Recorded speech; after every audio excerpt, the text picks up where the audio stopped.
আসসালামু আলাইকুম মাই viewers, welcome to Sathi recipe house. আজকে আবার আরেকটা নিউ রেসিপি নিয়ে আসলাম। প্রথমে চুলে একটা প্যান বসিয়ে পরিমাণ মতো ঘি দিয়ে দিলাম, যার যতটুকু ভালো লাগে। তারপরে কিছু কাঠবাদাম, কাজু বাদাম, পেস্তা বাদাম দিয়ে দিলাম, দিয়ে একসাথে ভালো করে ভেজে নেব।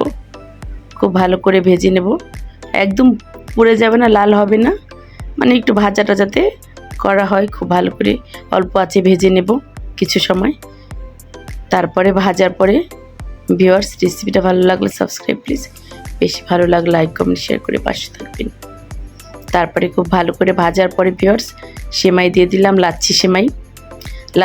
লাচ্ছি সেমাইটা ভিউয়ার্স এভাবে ভালো করে ভেজে রান্না করলে খুবই স্বাদ হয়, টেস্টি হয়, মজা হয়।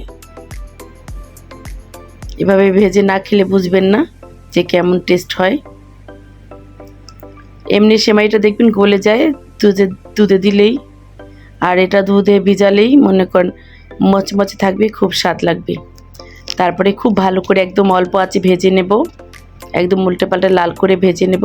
তারপরে এই তো ভেজে বলে ঢেলে ফেলবো। ঢেলে তারপরে চুলা আবার একটা প্যান বসিয়ে পরিমাণ মতো 1 কেজি দুধ দিয়ে দিয়েছি। তারপর একটু গরম মশলা দিয়েছি, যেমন দারচিনি, লং, এলাচ আর লবণ, আর একটু চিনি পরিমাণ মতো, যে যেমন মিষ্টি খায়। তারপরে ভিউয়ার্স 2 চামচ গুঁড়ো দুধ দিয়ে দিলাম, দিয়ে দুধটা ভালো করে একদম ভালো করে ঘন করে জাল করে নেব।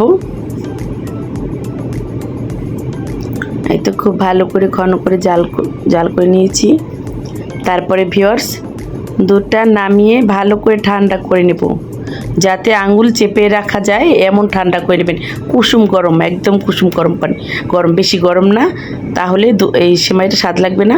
ঠান্ডা করে যখন সেমাইয়ে দুধটা ভিজাবেন খুবই স্বাদ লাগবে, সেমাইটাও খুবই মজা হবে। আসসালামু আলাইকুম ভিউয়ার্স, আল্লাহ হাফিজ। আপনারা ট্রাই করে দেখবেন।